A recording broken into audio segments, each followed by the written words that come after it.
আমরা এই মুহূর্তে আছি সিলেটের টু সুনামগঞ্জ যে মহাসড়কটি আছে, এখানে কি ঘটেছে আমরা একটু কথা বলবো তাদের।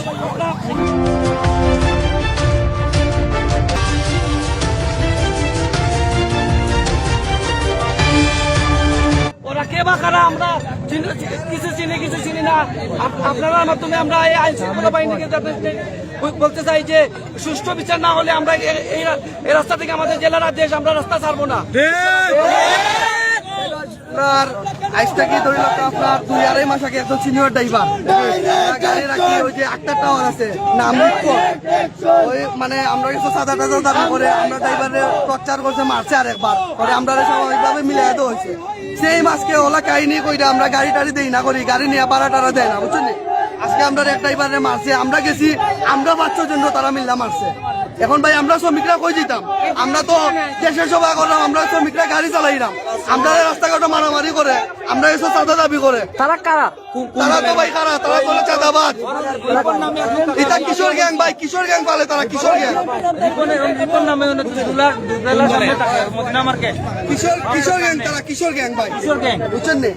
এখন বাংলাদেশে নয়া কিশোর গ্যাং হইতেছে ভাই। আমরা প্রশাসনের কাছে যাইতেছি, প্রশাসনে এইগুলা কিশোর গ্যাংদের ধরো।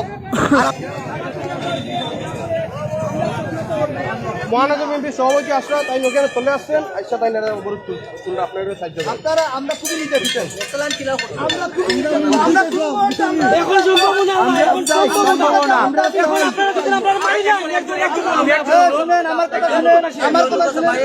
আপনারা আমাদেরকে আধা ঘন্টার জন্য সময় দেন, আমরা আপনাদেরকে রাস্তা দিলে আধা ঘন্টা আপনার কথা শুনেন। মনে করেন আধা ঘন্টা দেওয়ার ক্ষমতা তো আমার না হয়। আমাদেরকে মারো মারো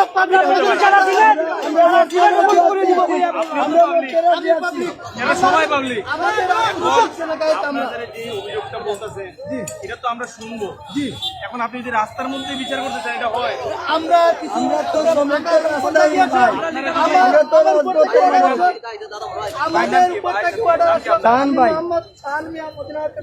সম্পাদক আমার উদ্বোধন কর্মকর্তা আসতেছে, আমার উপর থেকে অর্ডার না আসা পর্যন্ত আমরা রাস্তা ছাড়বো না। সিলেট মহানগর বিএনপির ভারপ্রাপ্ত সভাপতি রেজাউল হাসান কয়েকটি কিন্তু এখানে উপস্থিত হয়েছে।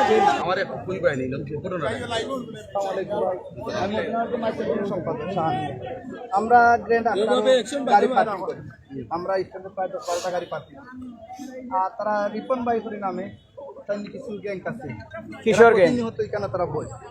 আমরা গত দিন আগে আমরা সিনিয়র ড্রাইভার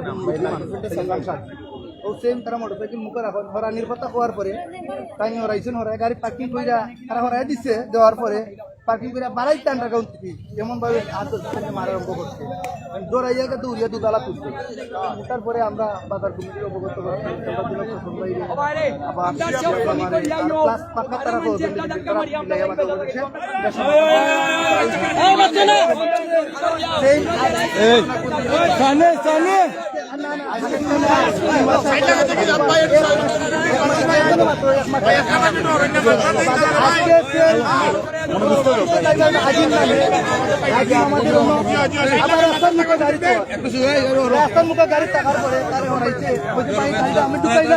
আপনি একটু নামাই দেন দুই ঘটনাটা এই প্রথম নয়, আরো এবং এই সমস্যারে কেন্দ্র করিয়া সালিশও হইতে সমাধান হয়েছে, তারপরেও এটা স্থায়ী সমাধান হয়েছে না। এই মুহূর্তে যেটা হইল আমার ধারণা 1000 গাড়ি কেন আটকায় এবং একটা হসপিটাল সামনে, হ্যাঁ, অনেক অসুস্থ রুগী, তারা অ্যাটেন্ডেন্স এটা অনেক বিষয় আছে রাস্তা ব্লক করা। আমি শুধু ও কথা বলতে পারবো যে যারা এই ঘটনার লগে সম্পৃক্ত আছেন তারার বিরুদ্ধে আইনগত ব্যবস্থা নেওয়ার লাগি আমরা প্রশাসনের কাছে আহ্বান জানাইমু, অনুরোধ করবো এবং এই ঘটনা যাতে আর পুনরাবৃত্তি না ঘটে এবং এখানে যারা আছেন নিয়মতান্ত্রিক ভাবে তারা তাদের কার্যক্রমগুলা চালানির ক্ষেত্রে কেউ যদি ভবিষ্যতেও বাধা সৃষ্টি করেন আমরা তোমাদের পক্ষ লইয়া এটার কঠোর আমার একটা অনুরোধ, যেহেতু বাজার কমিটির সাবেক নেতৃবৃন্দ আছেন, বর্তমান নেতৃবৃন্দ আছেন, এলাকাবাসী আছেন, আমরা প্রত্যেকে তো মানুষ নেই, অনেক মানুষ এখানে অনেক কষ্ট বা অনেক প্রয়োজনে আটকা পড়ছে। আমরা রাস্তাটা খুলিয়া দেই এবং আমি কথা দিলাম যে এই ঘটনার লগে সম্পৃক্ত যারা আছেন ইনশাআল্লাহ ইমিডিয়েটলি তার বিরুদ্ধে ব্যবস্থা নেওয়া হবে। রাস্তা ছাড়িয়ে অফিস রাস্তা ছাড়িয়ে অফিস